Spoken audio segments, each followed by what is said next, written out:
Today we have a 2015 Toyota Prius. The problem with this one, ABS, traction and the brake light turns on randomly and turns off by itself. I scanned the ABS module for fault codes and it had C1467, which means there is something wrong with the left rear wheel speed sensor circuit. So I cleared the code to see if it returns, but it didn't. Then I took the vehicle for a road test with my scan tool hooked up and I was monitoring the live data for wheel speed sensors.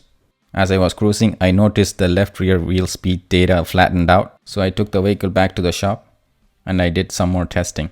I unplugged and took the plastic cover to measure the voltage to the speed sensor. With the key on, I backprobed the white wire, which is the 12 volt feed wire, and I hooked up the black lead to a good body ground. I was getting 11.6 volt, which is closer to battery voltage, and I also compared this reading with the right rear wheel, which is the known good one. To eliminate any wiring issue, I was wiggling the wire to see if any voltage dropout going on, but it was steady. Now I'm doing the same test on the black wire, which is the signal wire, and it was fine too. As I said before, I compared this reading with the right rear wheel, and both looked similar.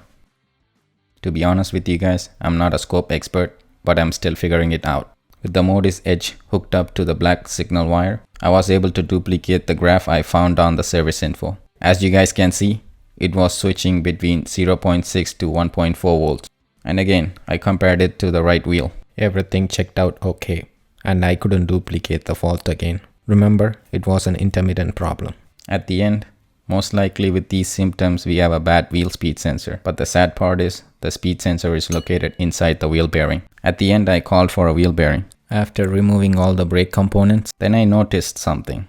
When I spin the hub slowly by hand, I could feel that the bearing was out of grease. It felt like it was rubbing on a metal or something. I was surprised because I didn't hear any humming noise when I was doing the road test, and there was no play. I'm not sure if the bearing failure caused the intermittent ABS fault, but at the end replacing the wheel bearing took care of the problem. And as always, thank you for watching. Subscribe if you find this video helpful.